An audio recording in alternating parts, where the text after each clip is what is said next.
السلام علیکم عزیز طلبہ و طالبات، امید ہے کہ آپ سب خیریت سے ہوں گے۔ میں ہوں میر فیضان اور آپ دیکھ رہے ہیں ہمارا یوٹیوب چینل اپنا سر شاید۔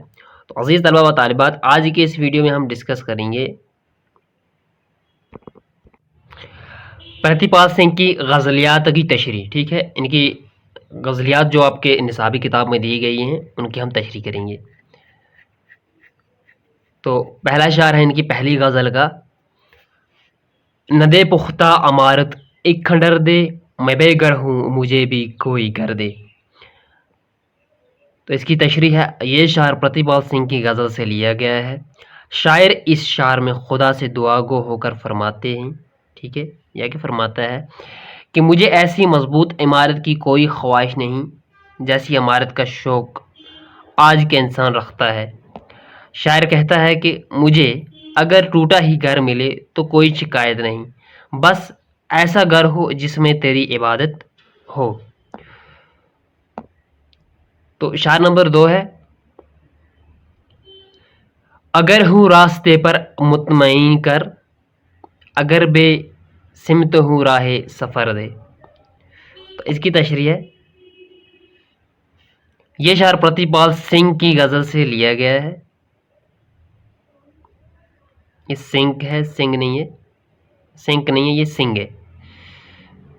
شاعر اللہ سے دعا کرتا ہے، جس طرح میں اپنی زندگی کا سفر طے کر رہا ہوں، اگر یہ صحیح سلامت ہے تو مجھے سکون عطا کر، اور اگر یہ غلط راستہ ہے تو مجھے صحیح راستے کا سفر دے۔ تو اب تیسرا اشعار ہے ان کا: نہ دے اونچائی میرے قد کو بے شک، میری ہر شاہ کو لیکن ثمر دے۔ یہ شعر پرتی پال کی غزل سے لیا گیا ہے۔ اس شعر میں شاعر فرماتے ہیں کہ مجھے اتنا امیر نہ بنا کہ مجھ میں غرور اور تکبر میں جس سے میں غرور اور تکبر میں مبتلا ہو جاؤں۔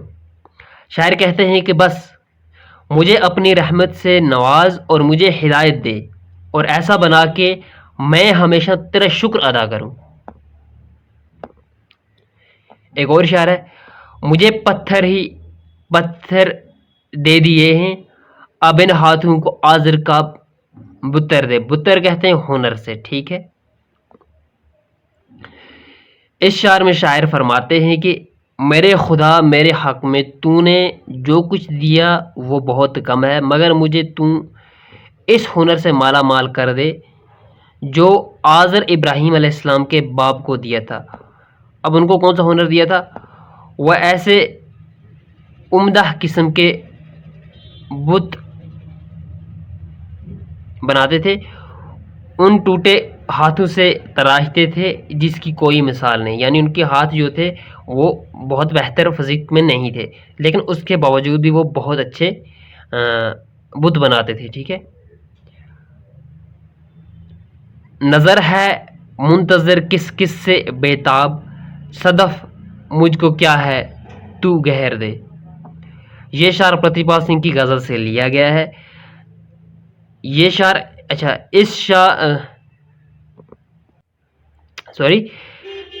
یہ شعر اس غزل کا مقطع ہے، اور مقطع کس سے کہتے ہیں؟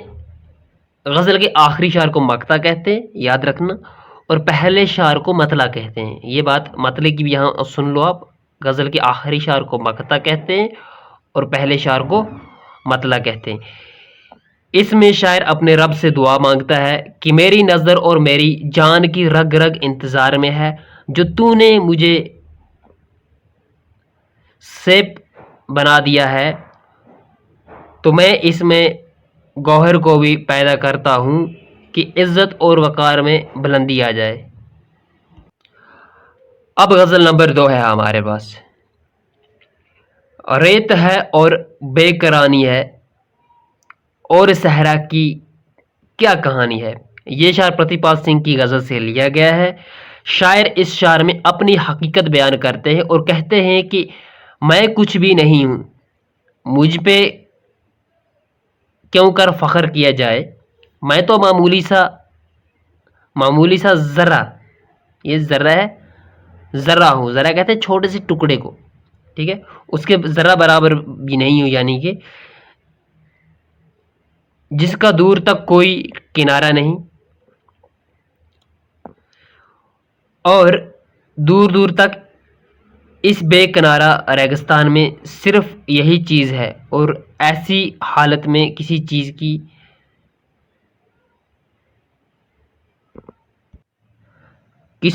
کی آس کیسی ہونی چاہیے۔ اب ایک اور شعر ہے، کھول کر دیکھ در مکانوں کے، لا مکانی ہی لا مکانی ہے۔ در کہتے ہیں دروازوں سے، ٹھیک ہے، لا مکانی کہتے ہیں جہاں پر کوئی رہ نہ رہا ہو، مکان خالی ہو، ٹھیک ہے۔ یہ شعر پرتی پال کی غزل سے لیا گیا ہے۔ اس شعر میں شاعر کہتا ہے کہ کسی کو گمان، یہ کو ہے، ٹھیک ہے، گو نہیں ہے، کسی کو گمان نہیں ہونا چاہیے کہ میں پختہ گھر میں رہ کر خدا کی قدرت سے محفوظ ہوں۔ شاعر کہتا ہے کہ ان گھروں کے دروازے کھول کر دیکھو تو لامکانی ہی لامکانی ہے نظر آئے گی، ٹھیک ہے، یعنی جو پختہ گھر جنہوں نے بنائے تھے وہ بھی اس دنیا سے کیا ہو گئے، جن کو خدا نے اس دنیا سے لینا ہے وہ لے کر رہتے ہیں، ٹھیک ہے۔ ایک اور شعر ہے، راستہ کیسے مانگتے ہو یہاں بیڑ نے کس کو کی بات مانی ہے، بیڑ ہے یہ، ٹھیک ہے، بیڑ کہتے ہیں جہاں بہت سارے لوگ ہوں گے، ٹھیک ہے، ہجوم ہوگا، ہجوم سے بیڑ کہتے ہیں۔ یہ شعر پرتی پال سنگھ کی غزل سے لیا گیا ہے۔ اس شعر میں شاعر کہہ رہا ہے یا کہہ رہے ہیں کہ جب قہر آتا ہے تو اسی وقت وہ کچھ نہیں مانتا، اس وقت وہ کچھ نہیں مانتا، اور اس وقت اس بیڑ میں بھاگنے کا راستہ بھی نہیں ملتا۔ ایک تو بیڑ کچھ نہیں مانگ رہی ہوتی ہے، قہر کچھ نہیں مان رہا ہوتا ہے، ٹھیک ہے، اس کو جس طرح سے آتا ہے اس طرح سے وہ کچل کے چلا جاتا ہے، ٹھیک ہے، اور اس وقت راستہ بھی نہیں ملتا ہے بھاگنے کا۔ اپنے قدموں کے نقش غائب ہیں، بے نشانی سی بے نشانی ہے۔ یہ شعر پرتی پال سنگھ کی غزل سے لیا گیا ہے۔ شاعر اس شعر میں کہہ رہے ہیں کہ یہاں بڑی بڑی ہستیوں کی یاد چند دنوں تک رہتی ہے، یعنی اس کے بعد بے نشان ہو جاتے ہیں، ان کی یاد تک نہیں رہتی، کچھ دنوں کے بعد لوگ اسے بھول جاتے ہیں، مگر شاعر کہتا ہے کہ کچھ ایسا کر کے جاؤ تا قیامت لوگ تمہیں یاد رکھیں۔ اس کے بعد ایک اور شعر ہے، ہمیں کچھ رک گئے ہیں بےتاب، ہمیں کچھ، جیسے کہ ہم کہہ رہے ہیں ہم ہی کچھ رک گئے ہیں بےتاب، ٹھیک ہے، اسی کو کہتے ہیں ہمیں کچھ رک گئے ہیں بےتاب،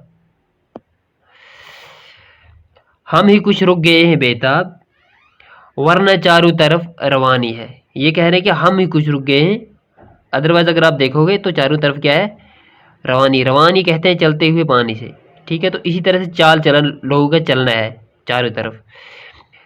یہ شعر پرتی پال کی غزل سے لیا گیا ہے۔ اس شعر میں شاعر فرماتے ہیں کہ میں ہی صرف یہاں پر رک گیا ہوں۔ شاعر کہہ رہے ہیں کہ دنیا میں چاشنی، دل فریبی، جاذبیت برقرار ہے اور رونقی اب بھی برقرار ہے، تو یہ کہہ رہے ہیں کہ صرف میں ہی یہاں پر رک چکا ہوں۔ تو اس طرح سے یہاں پر جو پرتی پال کی غزل دو آپ کے نصابی کتاب میں تھی، ان کی ہم نے تشریح مکمل کی ہے۔ ملتے ہیں اگلے کلاس میں، تب تک کے لیے خدا حافظ۔